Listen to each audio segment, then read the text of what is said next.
बहन बहन को दोनों हाथ जोड़कर सबको जय शिवाय नाम करता हूँ। जय शिवाय। और गुरु और वंशिंग बाबा को दिल से नमन करो, कोटि कोटि जय शिवाय नमन। और सभी मेरे गुरुपद के भाई और बहन और दूर दूर से आने वाला हमारा भाई और बहन और इस गांव के सब पटेल पुजारा और सरपंच और इस सत्संग के जो काम करने वाले समिति, उसी खाना परोसने वाली समिति, खाना बनाने वाली समिति, सुरक्षा समिति, दूध पंडाल समिति, सबको मैं खूब खूब बधाई और सबको स्वागत और सबको नमन और सबको जय शिवाय। आज बड़ी खुशी के दिन है कि भाई यहाँ पर एक से एक सत्संग हुई और मेरे सत्संगी भाई ने आपको सबको बहुत अच्छी बात बताई सत्संग के बारे में। कुछ राजा के बारे में बात बताई, कोई संत के बारे में बात बताई, कोई तत्व के बारे में बात बताई, कोई पिंड के बारे में बात बताई और कोई हमारे जीवन के बारे में बताई और कोई गुरु के बारे में बताई, कोई शास्त्र के बारे में बताई। यह हमारे सब लोग भाग्य है कि हमको सभी बात सुनने को मिले, क्योंकि इसी सत्संग का नाम है, सत्य के ऊपर चलने का नाम है सत्संग। और सत्य के ऊपर चलने के लिए और सच्चाई को समझने के लिए, हमारा जीवन को अच्छा बनाने के लिए ये सत्संग हमको यहाँ पे रखी गई है। ये बहुत मूल्य है और बहुत अनमोल है, क्योंकि सत्संग सुनने के लिए देवी देवता और भगवान भी इस धरती के ऊपर आते हैं। ऐसे लोग बोलते हैं कि भाई सत्संग समुद्र जब तक इस धरती के ऊपर जो समुद्र मंथन हुआ था, समुद्र मंथन होने के बाद वहां पे अमृत निकला था और वो अमृत लेके देवता लोग इस धरती के ऊपर आए थे। क्यों आए थे? कि भाई इस धरती के ऊपर आए थे और धरती लोगों को जो जैसा बोल रहे थे कि हम समुद्र मंथन का जो अमृत लाया है वो हम इस धरती के ऊपर पिलाना है। तो लोग बोले कि भाई पिलाना तो है इस धरती के ऊपर आके, लेकिन किस कारण से? क्योंकि उन्होंने बोला है कि वो समुद्र मंथन अमृत बना है, लेकिन वो अमृत एक कांच की तरह है और लेकिन ये सत्संग का अमृत है, ये एक बहुत महान है। इसीलिए हमको ये सत्संग का अमृत हमको चाहिए, इसीलिए हम इसके बदले में इस अमृत को लेने के लिए आए हैं। इसीलिए सत्संग का अमृत कोई छोटा मोटा अमृत नहीं, सत्संग का अमृत बहुत बड़ा अमृत है। ये सत्संग का अमृत कोई महात्मा को साधु बनाया है, कोई संत को भगवान बनाया है, कोई संत महात्मा इस सत्संग का रस लेके जो महात्मा बन गए हैं और कोई योग तकन उसका नाम आज तक चलता आ रहा है। इसीलिए ये बहुत बताया है, मजर महाराज ने अभी बताया है नारद मुनि के बारे में। नारद मुनि एक देव ऋषि नारद, और वो तीनों लोगों में गमन करता था, तीनों लोग जानते थे उनको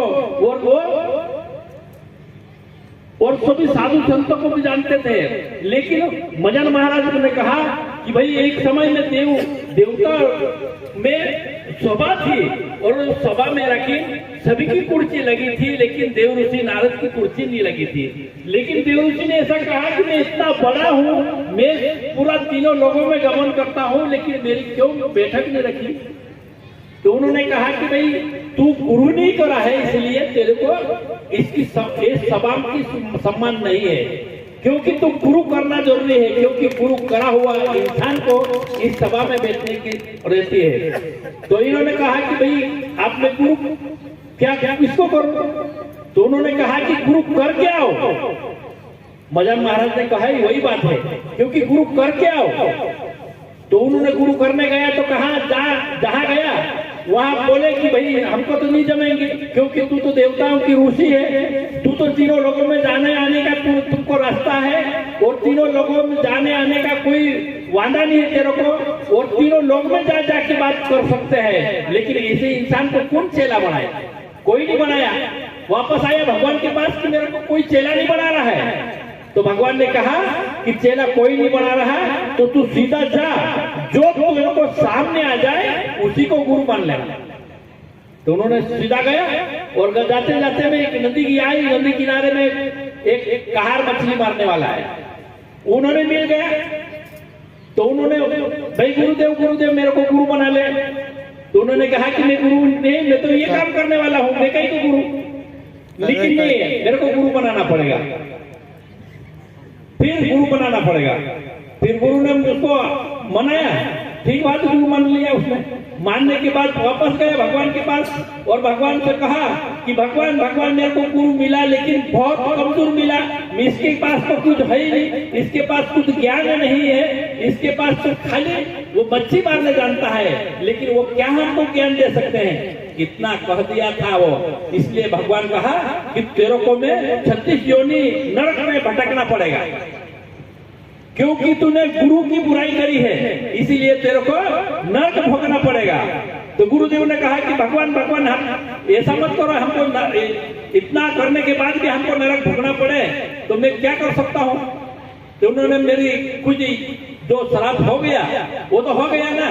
तो इसके बाद गुरु ने कहा है कि भगवान ने कि तू अगर इसका उपाय चाहता है तो वापस गुरु के पास जा, क्योंकि उसका उपाय, जो नरक का उपाय कोई नहीं बता सकता है, नरक का उपाय भगवान भी नहीं बता सकता है, नरक से निकालने वाले बात कोई कर नहीं सकता है। इसीलिए वही बात सिर्फ गुरु कर सकता है, और गुरु वहां से निकाल सकता है, और गुरु ही अपना उद्धार कर सकता है। गुरु बिना इस दुनिया में कोई उद्धार करने का किसी के पास हक नहीं है, ऐसा कहा उन्होंने। तो उन्होंने कहा दौड़ के वापस, गुरुजी मेरे को बचाओ, क्योंकि मेरे को कोई योनि 84 भोगने का मेरे को बोला है, इसीलिए मैंने तुम्हारा बहुत बुरा किया है, लेकिन हमारा उद्धार करो। तो गुरु उसने कहा कि क्या हुआ कि भाई जो इतनी 84 योनि मेरे को भुगतना पड़ेगी। तो उन्होंने कहा कि भुगतने की कोई जरूरत नहीं है, तुम्हारा भगवान के पास जा और उसका नक्शा बना के लाओ कि कौन सी योनि में भुगतना पड़ेगा, इसके बाद मैं इलाज कर सकता हूँ। उन्होंने वापस भगवान के पास गया, भगवान पे जाकर उन्होंने नक्शा बना के लाया कि इस योनि में जाना पड़ेगा, इस योनि में पार करना पड़ेगा, और तब जाके तू इस योनि से बाहर, नर्क से बाहर आ सकता है। तो भगवान ने नक्शा बनाया, नक्शा बनाने के बाद वो फिर उस मछली वाले के पास गया। उन्होंने कहा, वो मच्छी मार रहा था, उन्होंने कहा कि गुरुदेव मैं नक्शा लेके आ गया। तो उन्होंने कहा कि वो नक्शा नदी के किनारे बना दो। नदी के किनारे कितनी योनि और कितना तुमको नरक भोगने का जो भगवान बताया है, उस नक्शा दिया है, वो नक्शा रेत के ऊपर बना दो। उस रेत के ऊपर नक्शा बनाया उन्होंने, और नक्शा रेत के ऊपर बना के फिर वो मछली मारने वाला कहार आया और उनको कहा कि इस रेत के ऊपर इधर सो जाओ। इधर सोया ना, 2-4 लात मारी, इस दर से पल धड़े निकाल दिया उसको, और आप बोल देना था कि भाई भगवान को कि मैं इस योनि से पार करके आ गया हूँ। तो उसने भगवान को जाकर रखकर कहा कि भगवान मेरे को मेरा गुरु देने उसी 84 से पार कर दिया।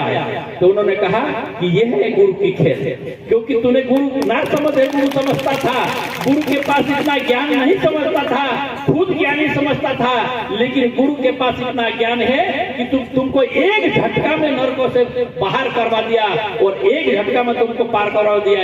यही गुरु का खेल है और यही गुरु में ताकत है, इसीलिए गुरु करना पड़ता है।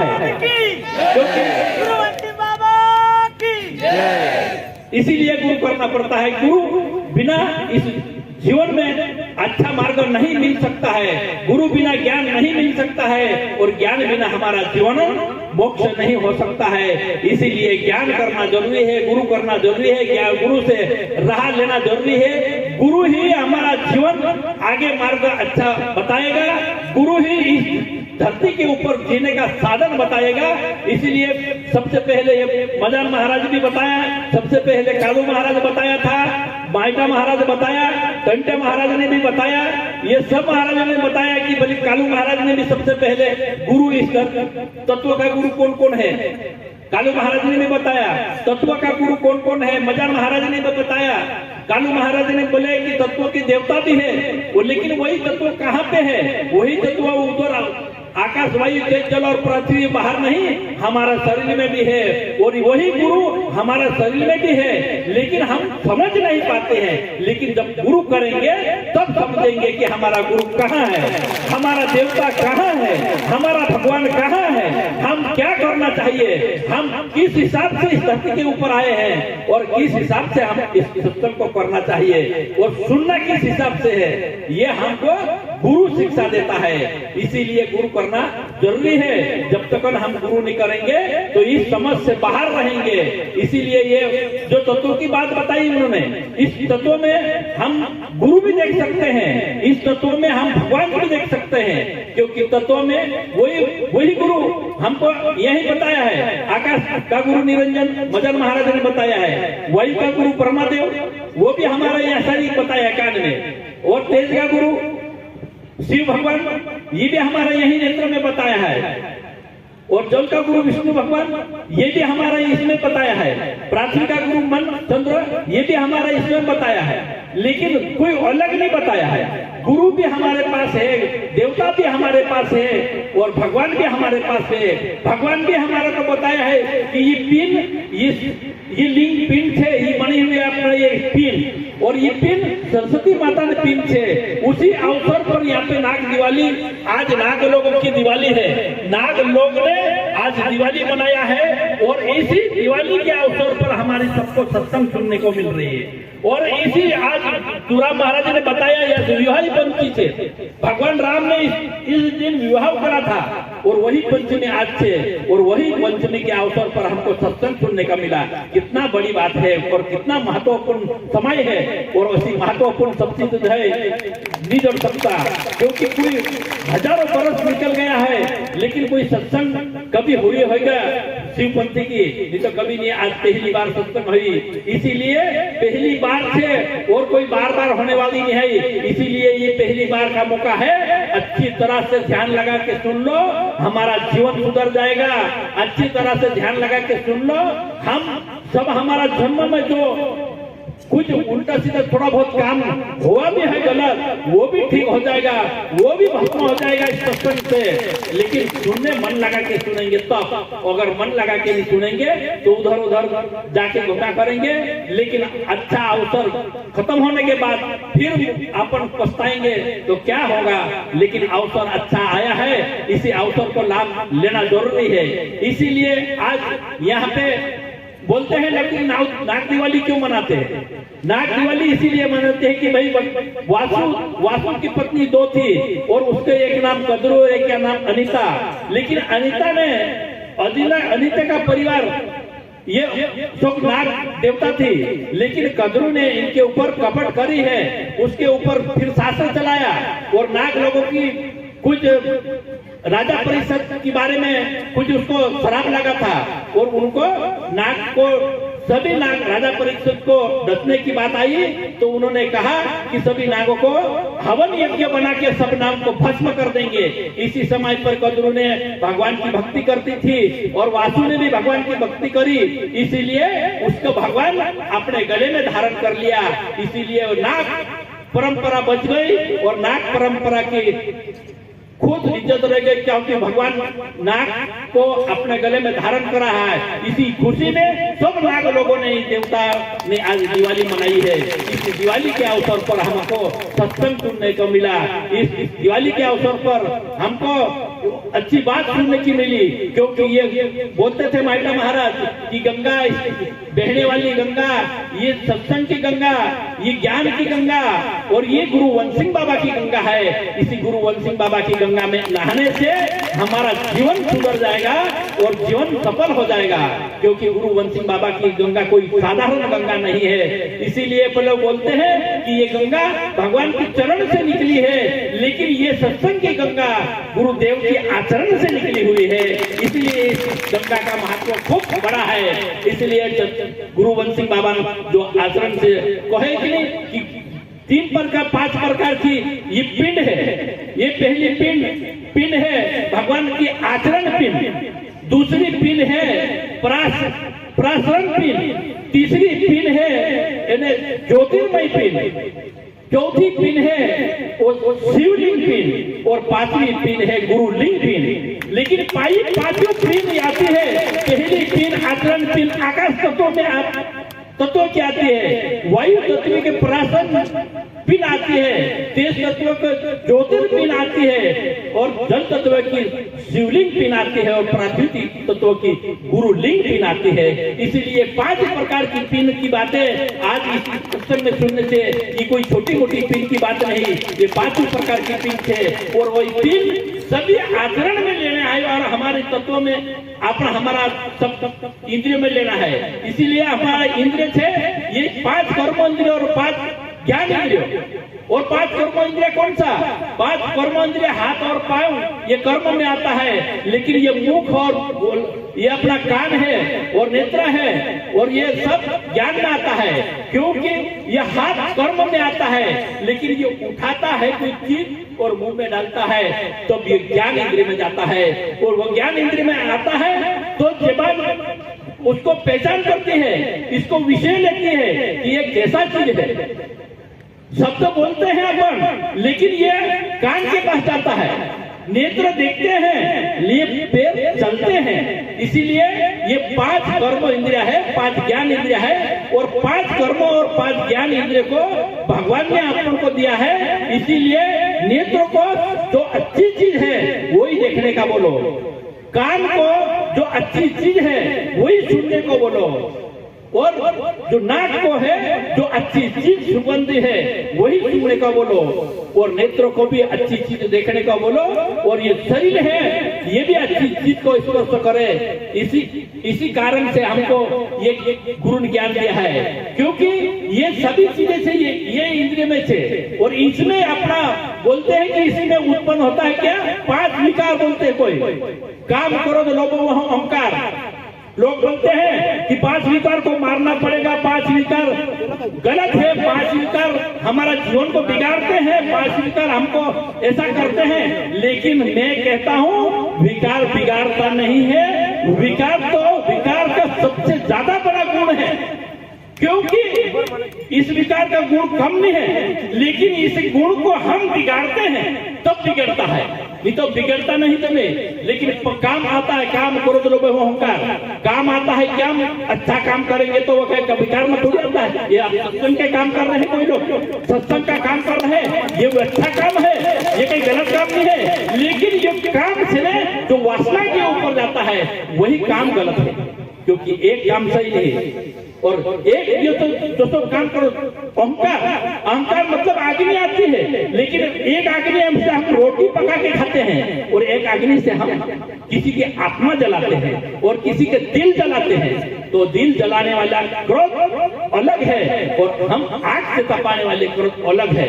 इसको उपयोग करने की बात अलग अलग है, लेकिन चीज कोई अलग नहीं है। इसके बिना हमारा कार्य नहीं चल सकता, ये होगा तो भी हमारा कार्य चलेगा। लेकिन हम इसी कार्य ये हमारा कंट्रोल में नहीं रहता, कंट्रोल से बाहर जाता है। लेकिन कंट्रोल से बाहर जाएगा तो इसको कंट्रोल में करने की दवा कहाँ मिलेगी? ये कंट्रोल में करने की दवा हमारी सत्संग में मिलेगी, हमारे गुरु वंशिंग बाबा की दुकान में मिलेगी। इसीलिए गुरु वंशिंग बाबा की दुकान में जाके ये सत्संग की दवा लाकर हमारा जो विकार है इसको कंट्रोल करो। बस विकार को कुछ मारना नहीं है और ना मर भी नहीं सकता है, और मर गया तो हमारा कार्य भी सही ढंग से चल नहीं सकता है। इसीलिए अच्छा कहा, क्योंकि अगर लालच करो, लोभ करो और लोभ करो, लालच करो, लालच हमारी सत्संग करने की लालच है, वो कहीं करो वो विकार गलत थोड़ी है, ये सही काम है, क्योंकि हम अच्छा काम करने की लालच करी है। और वो विकार हम गलत चीज के ऊपर उपयोग करेंगे तो वो विकार अलग माना जाएंगे। इसीलिए हमारा जो विकार भी है तो उनको उपयोग करने का काम हमारा है, तो उपयोग उसको सही करो।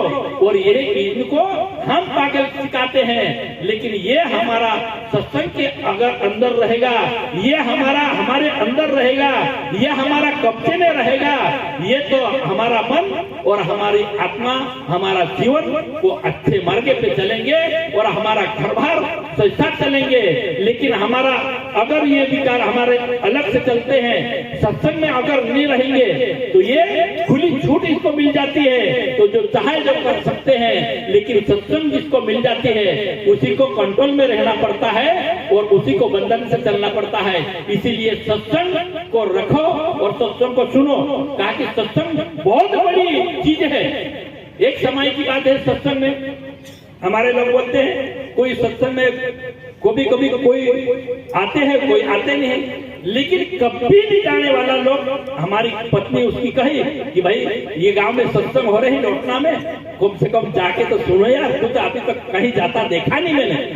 तो उन्होंने कहा कि पत्नी के कहने पे आ गए वो, और आने के बाद बैठ गए एक जगह पर, और आते और कभी आते नहीं उसी लोगों को बोलता है आओ आओ दादा बैठो बैठो, ठीक है बैठ गए। और बैठने के बाद ये सोया है, सब सो गए वो। और सोने के बाद फिर उठ के जा रहा था, सुबह सब निकल गए के बाद उठा और फिर जा रहा था कि नहीं बैठ रहा, जा रहे, हाँ जा रहे भाई, निकल गया। फिर उसने घर जाके पत्नी ने पूछा कि तुमने गया सत्संग में तो क्या क्या बात हुई? तो उन्होंने कहा कहीं ज्यादा बात तो नहीं थी, आओ और बैठो, फिर जाओ। इससे अलावा तो दूसरी कोई बात नहीं हुई, क्योंकि वो तो आते सो गया था, ये कोई आदमी सो गए थे। दूसरी सुनी नहीं उन्होंने, पहले आते सुन ली और जाते सुन ली। फिर बाद में पत्नी ने कहा कि ये बहुत बड़ी बात है, इसको जरा गुरु मंत्र ही है, इसको जरा अच्छी तरह से पाठ करा करो, रात भर पाठ करो, तो ये मंत्र तेरे को लिए तुम्हारे लिए अच्छा हो जाएगा। तो उन्होंने फिर रात में पाठ करना चालू कर दिया, आओ बैठो न जाओ, आओ बैठो न जाओ। तो फिर इस घर में चोर आने वाले थे, और चोर आया और चोर और कई दूसरी जगह चोरी करके आए थे, बहुत सारा माल लेके आए थे वो, और उन्होंने उनके घर भी आए, थोड़ा बहुत माल यहाँ भी ले लेंगे करके। तो उन्होंने उनके पास आया, और आने के बाद उन्होंने कहा भाई, उन्होंने आओ, तो वो तो खड़ा हो गया, पहले वो तो देख लिया हमको, क्योंकि वो तो मंत्र पाठ कर रहा था, देखने वेखने नहीं देखा था। लेकिन उन्होंने बोल दिया कि आओ, तो वो तो खड़ा हो गया, अरे देख लिया, अरे बैठो, तो वो तो पछा पछा सरकने बन गया, क्योंकि पीछे पीछे सरक रहे थे। और पीछे सरकने के बाद फिर नहीं बैठ रहे, जा रहे, बोले दौड़ी पड़े, क्योंकि भाई आगे पीछे वो तो हमको पूरी तरह से देख लिया उन्होंने, ऐसा समझ गया। लेकिन देखना नहीं देखा था, वो तो मंत्र वो सत्संग में सुनी थी, वो पाठ कर रहा था आपको। फिर वो तो चोर ने आगे जाके विचार करी कि हमको तो देख लिया है, अगर सुबह अगर राजा को बता देंगे तो हमको तो बहुत मारपीट पड़ेगी, हमको तो सजा भी हो सकती। ऐसा नहीं करते, हम रात को वापस जाते हैं और उसको जो बाहर से चोरी करी थी वो धन भी उनको दे देंगे, लेकिन अपना नाम नहीं बताने देंगे, ऐसा बोलते हैं। फिर आ गए वापस, तो उन्होंने कहा कि भाई साहब हमारा तू जितना धन लेना उतना ले ले, लेकिन हमारा नाम मत बताना। तो बोलो उन्होंने मैं क्या किया भाई, मैं तो कुछ नहीं किया, और मेरे क्या है? नहीं नहीं नहीं, तू झूठ मत बोले, हमको तो तू सब देख लिया है, तू बोल देगा, बोलना बोलना मत, और ये धन पूरा रख लो। पूरा उसको देखे वो चोर भाग गए। फिर उन्होंने कहा, पत्नी को बुलाया कि कहाँ हो, आ जाओ, क्योंकि वो मंत्र मेरा रात सत्संग में सुना था ना, वो बहुत बढ़िया पास हो गए। बोले वो तत्काल काम में आ गया, तो ज्यादा देर लगी नहीं। बोले कैसा काम? देखो ये यहाँ पे धन, इतना धन, अगर रात भर में ये सत्संग की बात सुनी है और रात भर में करी तो ये इतना धन आ गया। तो उन्होंने पत्नी ने कहा कि अगर झूठ मूठ धन, तो अगर झूठ मूठ अगर बात सुन के आ गया सत्संग में तो इतना धन आ गया, अगर हकीकत में सत्संग सुन लेता तो जीवन में कितना बड़ा धन हो जाता और कितना महान हो जाता। इसीलिए सत्संग एक सत्संग सुनने के बाद भी इतना फायदा होता है, लेकिन जीवी वो झूठ सत्संग सुन ली तब भी इतना फायदा है, सत्संग के ऊपर भरोसा भी नहीं किया तभी इतना फायदा हुआ। अगर ओरिजिनल वन सिंह बाबा की सत्संग सुन लेंगे तो तुम्हारा जीवन सुधर जाएगा। तुम्हारा जीवन में अगर कभी चोर नहीं घुसेगा, हमारे जीवन में बोलते कि नहीं 5 चोर घुसते हैं, बिना चोर का बिना शीश का चोर होता है, घुसा है, हाथ ना पाए, तीनों लोगों की चोरी कर ली, हमको किसी को खबर भी नहीं चला, क्योंकि बिना शीश का चोर है ये। हमारे शरीर में घुसता है, हमको कभी पता नहीं चलता है, इसीलिए हमारा जो जितना लेना था वो ले लेते हैं तब भी हमको खबर नहीं चलती है। इसीलिए हमारे लिए हमारे जीवन में चोर घुसा है, वो हमारा जीवन में सब चीज लौट ले गया, अच्छाई ले गया है, हमारा सच्चाई ले गया है, हमारा धर्म ले गया है, हमारा सब चीज ले गया है। इसीलिए हम सब चीज ले जाने के बाद हम थोड़ा बहुत ये रहा तो काल को हाथ में लेके बैठे हैं। इसीलिए इसको छोड़ो और अच्छी बात की गई है उसको वापस लाओ और हमारा जीवन को सफल बनाओ, यही सत्संग कहती है। और यही बात सत्संग के लिए बोलते हैं, क्योंकि ये इधर इधर बातें करने की क्या मतलब है, क्योंकि बात कितनी है, 2 है, इससे ज्यादा कोई नहीं है। एक अच्छाई है, एक बुराई है, क्योंकि अच्छाई रामायण में भी एक रावण है, एक राम है, और गीता में भी एक पांडव है, एक कौरव है। ऐसी हर शास्त्रों में अच्छाई बुराई निकलेगी।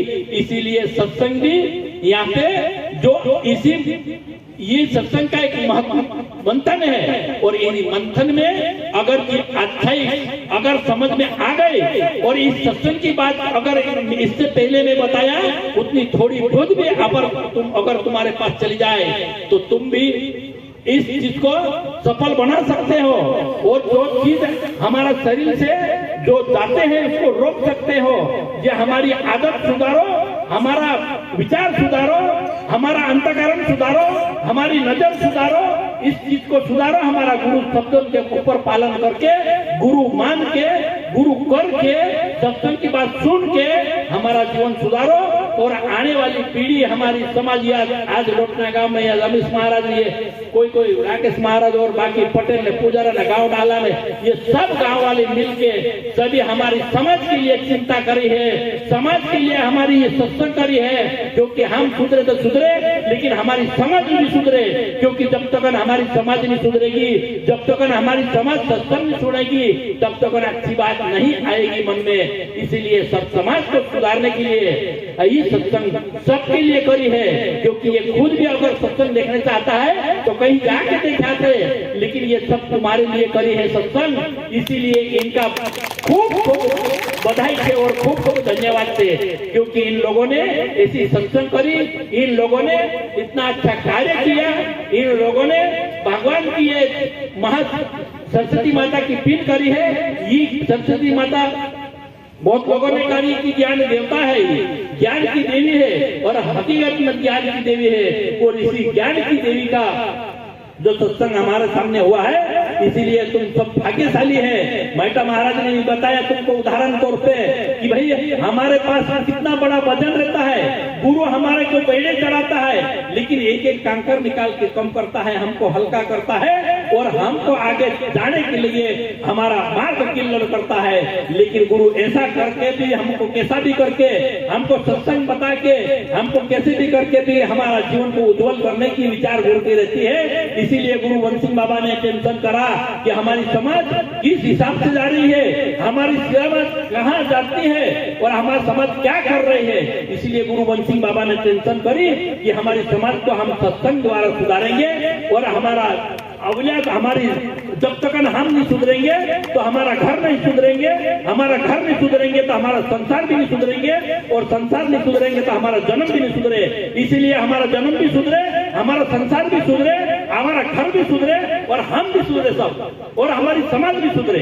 इसीलिए सत्संग है समाज सुधारने के लिए। इसलिए समाज सुधारने के लिए अच्छी बात करो और अच्छी बात मानो और एक दूसरे की बुराई मत करो और अच्छी बात करो, क्योंकि हम यहाँ तक आए हैं, यहाँ पे गुरु वन सिंह बाबा का कार्य है ये, और गुरु वन सिंह बाबा का ज्ञान है, गुरु वन सिंह बाबा की सत्संग है। हमारे तो कुछ नहीं है, हम तो एक मामूली इंसान है, आप तुम सब हम बराबर है, लेकिन बाकी कार्य सब वन सिंह बाबा का है। तत्व ज्ञान वन सिंह बाबा ने दिया है, शास्त्र ज्ञान वन सिंह बाबा ने दिया है, ये सत्संग वन सिंह बाबा ने दिया है। हम क्या है, हम तो एक ही चीज है, वो अभी पहले तो नहीं था, पर अभी बोल रहे हैं लोग कि गाड़ी वाला आया है घर से कचरा निकालो।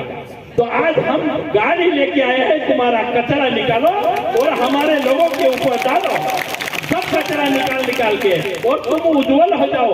और कचरा इस गाड़ी में भर दो, बहुत सारी गाड़ी आई है अभी। क्या तुमने देखी होगी, यह गाड़ी आई थी, वो अपने माला ने सम्मान करेगी नहीं, ये सब कचरा डब्बी से गाड़ी अपना सब कचरा निकाल के भरना तुमने। लेकिन उज्जवला हो जाना, कोशिश करना, क्योंकि हमारे शरीर में जो विचार गलत है वो गलत विचार बाहर निकल जाए और अच्छा विचार हमारा मन में आ जाए और हम अच्छा कार्य कर सके और हम हमारी समाज को आगे ले जा सके, हम इस सत्संग को आगे बढ़ा सके। और हम कर लिया है तो आगे भी जाके भाई को बोलो और आगे भी जाके सुनाओ, क्योंकि हमारा पूरा पारी और आने वाली पीढ़ी को सुधारना जरूरी है। क्योंकि आने वाली पीढ़ी के लिए हम काम करते हैं, हम माता पिता किस लिए कर रहे हैं यहाँ पे आके, हम हमारी आने वाली पीढ़ी अच्छी रहे, हमारी आने वाली पीढ़ी लखपति बने, आने वाली पीढ़ी उन्नति करे। तो इसीलिए हम अगर आने वाली पीढ़ी को कुछ सत्संग द्वारा सुधारेंगे तब उन्नति करेंगे। अगर सत्संग द्वारा सुधारेंगे तो आने वाली पीढ़ी अगर खराब हो जाएगी तो जो तुम्हारा कराया हुआ है वो वायदा हो जाएगा। इसीलिए आने वाली पीढ़ी को भी अगर गलत इंसान के साथ जा रहा है कि सही इंसान के साथ जा रहा है, इसके ऊपर ध्यान दो और अपना पूरा पारी को भी ऊपर नजर रखो। अगर सत्संगी साथ जाता है, अच्छा आदमी के साथ घूमता है तो अच्छा काम कर सकेंगे वो। अगर बुरा इंसान के साथ घूमेंगे तो बुरा इंसान बन जाएंगे। इसलिए बुरा इंसान मत बनाओ, गलत पूरा पारी को अगर शिक्षा मत दिलाओ और अच्छी शिक्षा दिलाओ और सत्संग से जुड़ो। शंकर भगवान की, शंकर भगवान की, गुरु वन सिंह बाबा की, सरस्वती माता की। याच्यात तुरम महाराज ने कहा कि नहीं कि भाई इस सत्संग में जो इंसान कहाँ कहाँ घूम रहे हैं और कहाँ कहाँ फिर रहे हैं, लेकिन ऐसा मौका बार बार नहीं मिलेगा। इसीलिए ये मौका मिल गया है और कहीं साल बाद मिलता है या नहीं मिलता है ये तो नहीं है, लेकिन आज ये लोटना गांव की भूमि तपोभूमि बन गई है। यहाँ अनेक भाती संत है, अनेक भाती ऋषि मुनि थे। यहाँ ऐसा साधारण इंसान मत समझो, यहाँ लाखों वर्षों तप करने वाले को भी अगर सत्संग का पुण्य नहीं मिलता है उतना पुण्य सबको मिलेंगे।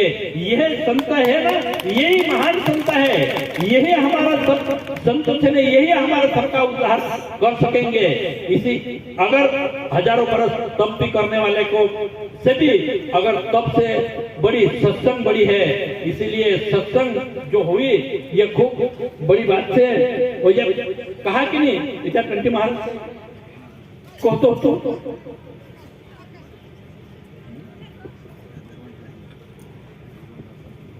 हाँ भगवान दर्शन होने के बाद बोला था उन्होंने, वही बात आज यहाँ भी है। संजय महाराज ने भी तुम्हारे के ऊपर उदाहरण दिया है, क्योंकि भगवान ने कहा है कि भगवान खूब तपस्या करा, लेकिन भगवान को वर मांगने का मौका मिला तो भगवान हमारे लिए वर मांगे। इसलिए कि भगवान हमको तो दर्शन भी दिया है, हमारे पास पैसा भी है बहुत, लेकिन हमारी प्रजा को मिले दर्शन और हमारी प्रजा को मिले अच्छी बात, हमारी प्रजा को मिले ये तुम्हारा दर्शन, ये हमारे लिए बहुत बड़ी बात है। लेकिन दर्शन देने का मौका मिला, भगवान ने हाँ बोली तो वो लोग रास्ते में अटक गए, कोई माया में अटक गए, कोई चांदी में अटक गए, कोई सोना में अटक गए। और आज यहाँ पे लोटना गांव में भी सत्संग हो रही। घंटा महाराज ने कहना है कि अगर लोटना गांव में भी अच्छा भगवान गुरु वन सिंह बाबा का सत्संग आया है तो लोग कोई दुकान पे अटक रखा है, कोई रोड पे अटक रखा है और कोई कहाँ के लोगों की देख रहे हैं। इसीलिए चंटे महाराज का कहना था कि अटको मत, आ रखे हैं जो लोग फटाफट निकलो और अच्छी जगह पर बैठ के अगर सत्संग सुनो और अच्छी जगह के बैठ के ऊपर गुरु वन सिंह बाबा का दर्शन करो। ये गुरु वन सिंह बाबा का रूप है ये पूरा। इसीलिए इस उदाहरण की, ये उदाहरण कहाँ से आती है, इस उदाहरण को समझना जरूरी है, क्योंकि ये बात हमारी ऊपर आती है। इसलिए हम नहीं अटकेंगे। हम किसी दुकान पे, नहीं तो हम किसी के दुकान के अटकी गए, हम कोई बोलने वाले क्या खाई है बढ़िया से ले उसको मत खाई दे, बोली बात चल रही और चीना में अटक गया। कहा कि वही अटकाने और भटकाने वाली चीज है, लेकिन सत्संग सबका जो समझाने वाली चीज है। इसीलिए कहाँ हम लोग का जो अटकाल रहे हैं, कहाँ हम का जो भटकाल रहे हैं, इस चीज का जो समझो। मैं उतर कोई बंद करो। अगर हमें यहाँ सारी हमारा प्यारा आज यह सारी हमारा प्रसाद 3-4 प्रकार का प्रसाद है। हमारा एक प्रसाद हमारा सत्संग का प्रसाद है, गुरु वन सिंह बाबा का प्रसाद है। ऊपर से नाग दिवाली का महाप्रसाद। फिर पहले एक बार हो गया हमारी पूजा और दूसरी बार हमारी सुबह से ब्रह्मा मुहूर्त में हमारे प्याला की प्रसाद होगी। और वो दूध का प्याला पीकर आप सब चाहे महाराज हो चाहे नहीं महाराज हो, सबको ये प्रसाद मिलना चाहिए और सब पीना चाहिए। क्योंकि ये प्रसाद पीने से मजार महाराज ने कहा कि इतना महत्व कहाँ है। इस प्रसाद में बहुत बड़ा महत्व है, क्योंकि वहाँ अगर थोड़ी अगर दारू पिया करेंगे तो उम्र कम होती जाएगी।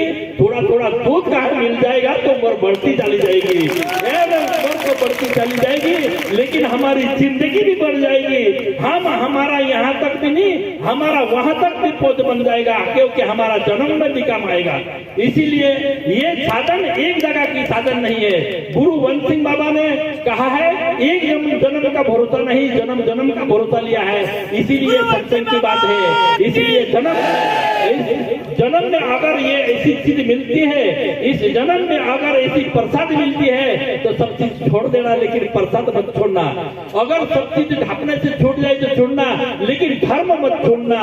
सब चीज जाए तो जान दे, लेकिन हमारा विचार अच्छा रखना, क्योंकि भाग और तकदीर और किस्मत धर्म के पीछे है, बाकी सब चीज कहीं पीछे नहीं है। इसीलिए हमारा सब चीज जाए तो ठीक बात है, लेकिन धर्म नहीं जाना चाहिए। धर्म रहना चाहिए, धर्म के साथ जुड़ता रहना चाहिए और धर्म की अच्छी बात समझाता जाना चाहिए। ये तो बात तो बहुत सारी है, क्योंकि एक समय में एक पंडित के साथ एक बच्चा छोटा सा रहता था और पंडित का काम करा करता था कहीं कहीं आराम से, लेकिन 2-3 दिन से दिखा नहीं रहा, गया कहाँ? तो उन्होंने कहा कि भाई पूरा गया कहाँ यार, मालूम नहीं पड़ रहा। तो पंडित जी के एकदम से सपने में आया कि भाई सपने में देख गया और चले गया। दूसरे लोगों को पूछा कि भाई मेरे को बेटा गया क्या, मेरे को बहुत दिन से टेंशन हो रही है। तो उन्होंने कहा कि बेटा तो ऊपर स्वर्ग चले गया गुरुदेव। उन्होंने कहा तो गुरुदेव टेंशन हो गया, स्वर्ग चले गया, ठीक बात है, लेकिन उस बेटे ने रात को फिर उस पंडित को दर्शन दिया। दर्शन देने के बाद तो बेटा जी तू तो स्वर्ग चले गया ऐसा बोल रहे थे। तो उन्होंने कहा बाबा जी स्वर्ग तो नहीं गया, लेकिन नर्क गया।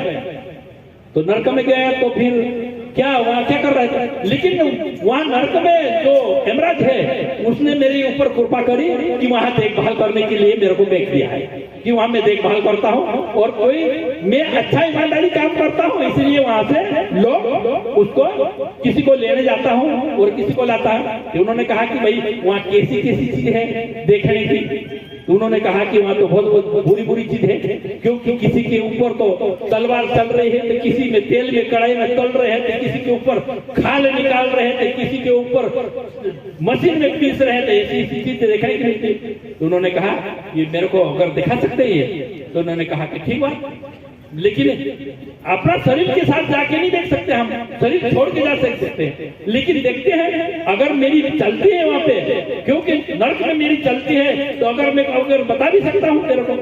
तो उन्होंने जाके कहा कि उन्होंने इमरान ने कहा कि बेटा तुमने बहुत अच्छा काम ईमानदारी से करा, अगर तू जो चाहे वो मांग ले। तो उन्होंने कहा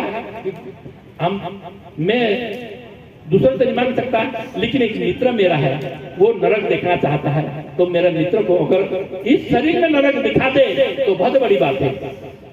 तो उन्होंने कहा कि ठीक है दिखा लो। उन्होंने गया, उसको बुला के लाया, दिखाया कि भाई नरक की हालत वैसी है। नरक बोलते किसको? क्योंकि हमारा कर्म के हिसाब देते हैं, और हमारा कर्म जो किया है, हमने कोई गलत काम किया है तो उस हिसाब से हमको भुगतना पड़ेगा। हमने कोई चुगताई करी है तो इस हिसाब से दिखा, हम चोरी करा है, हम निंदा करी है, हम चुगली करी है, हम किसी की बुराई करी है, ये सब यातना, अलग अलग यातना तेरे को मिलती। देखिए उन्होंने कहा कि बाप रे मेरे को ये देखने की मौका मिला, अरे ये तो बहुत बुरी काम है, लेकिन इससे निकलेंगे कैसे? तो उन्होंने कहा कि ठीक बात है, ये नरक तो दिखा लिया कि स्वर्ग भी एक बार दिखा लूं। उन बेटा ने कहा कि मेरे इनके ऊपर चलती है, चलो स्वर्ग भी दिखा लूंगा, लेकिन स्वर्ग में कैसी खाने की चीज, कैसी रहने की जगह, कैसी बैठने की व्यवस्था, कैसी वहाँ पे अच्छी व्यवस्था और आने खाती चीज अच्छा मिला। लेकिन कहा कि भाई यहाँ चीज अच्छा क्यों और यहाँ क्यों बुरा? लेकिन यहाँ कर्म अच्छा है, वो ही यहाँ चीज आता है। जो कर्म बुरा रहता है उसी की हालत वहाँ है। जो कर्म करेंगे उसी को भोगना पड़ेगा। जिसने हमारे ऊपर, हमने हमारी गलत काम की पोटली बांधी है, ना तो हमारी आसमान उठा सकती, ना धरती उठा सकती, ना जल और थल लगाई किसी के ऊपर रख नहीं सकते। ये हमारा वजन दिया हुआ है, वो वजन हमें उतारना पड़ेगा। इसीलिए ये वजन हम किसी के ऊपर डाल नहीं सकते हैं। इसीलिए हमारे ये वजन लेके हम जाएंगे, उसी वजन के हिसाब से हमको यातना मिलेगी। लेकिन हम मानव है, हम कोई जानवर नहीं है, इसीलिए हमको यातना भुगतने की कोई जरूरत नहीं। हम सत्संग करेंगे, गुरु नाम लेंगे, भगवान नाम लेंगे और अच्छा काम करेंगे और अच्छी जगह जाएंगे।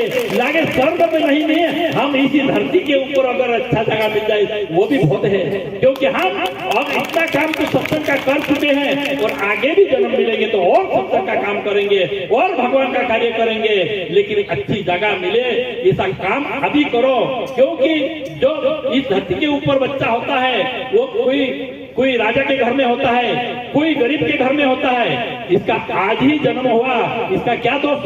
क्योंकि गरीब के घर में हुआ, कोई राजा के घर में हुआ, लेकिन दोष हमारा कर्म का है। हम पहले कर्म में हम अच्छा काम करे हैं, वो अच्छा घर में जन्म है। हम गलत कर्म करा है, हम गलत जगह जन्म है, इसीलिए गलत जगह जन्म नहीं रहे और अच्छी जगह जन्म भी हो और अच्छा काम भी हो।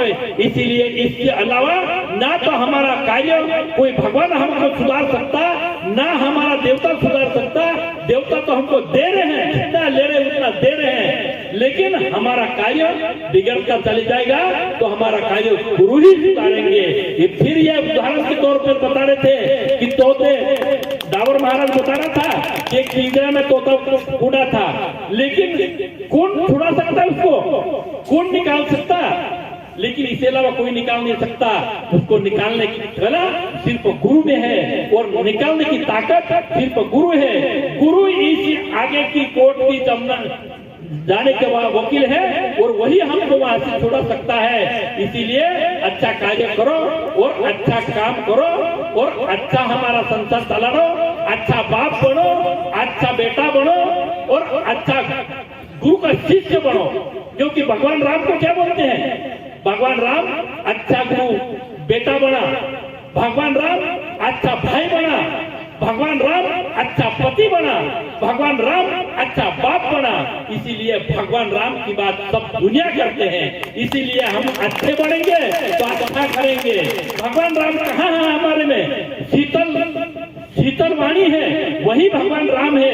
शीतल बन जाना वही सीता है, ध्यान देके सुनना वही लक्ष्मण का काम है। इसीलिए ध्यान देकर बनो, सुनो, शीतल बनो, शीतल वाणी बनो और अच्छा कार्य करो, यही बोलना है। और मेरे शब्दों में कहीं बोला होगा तो माफ करना।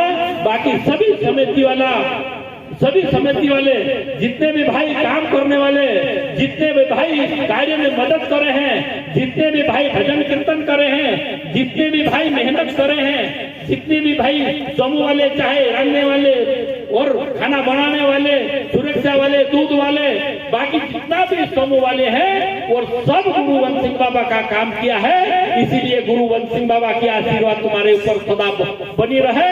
अगर यहाँ ध्यान देकर अगर सत्संग सुनी है तो भी भगवान तुम्हारा भला करे, और सुई गया है ते भी चिरागा भगवान भलू करे, और वाके फिर गया है तेरू भी भगवान भलू करे।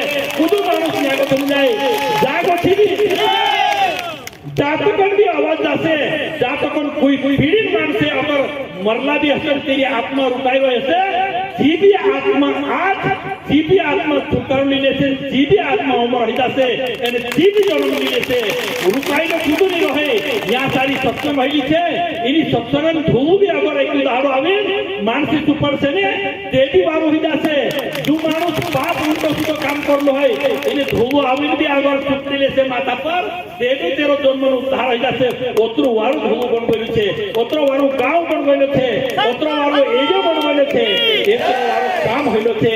एरे करता ई कार्यक्रम हइलो छे नेहमी ओतरो कोइन बंद करो कहा के प्याला पीने काम छे, प्याला जरा ढेरोइन पिए मानसे, और प्याला जे प्रसाद छे सी गलत उदान पायमा नहीं जाए, प्याला प्रसाद जाता ना खाए नी एरे करता वारो चोतराए धरे और चोतराए पिए, और खुदा का जी भी गुरु करनो है खुदू भी गुरु अगर गुरु चरण में जोड़ाइनो चाहता है तो जब यहाँ सारी की पिन भरली छे, यहाँ सारी धागो बांधने रोसे, धागो बांधने रोसे तेरो नियम देखाड़ से सवा महीना, और तेना सवा महीना नियम ली आपणो एना गुरु जो जानो दानार सकतला एने आपणो एना धर्म में जुड़ाई सकतला। अगर जो धर्म नहीं जुड़ाए तो औरी काम ठंडा भी धर्म में जुड़ाई जो तुराम महाराज कोई एक ही धर्म में जुड़ाई ना उसका जरूरी नहीं है, जहाँ भी धर्म जोड़े ता जुड़ाई जाजू, लेकिन जुड़ाई जाजू रहता झोली उधर फालता ओतरो कोई मन नगरो निसे का जे काई को वाई करके बात कर जय शिवाय नमः।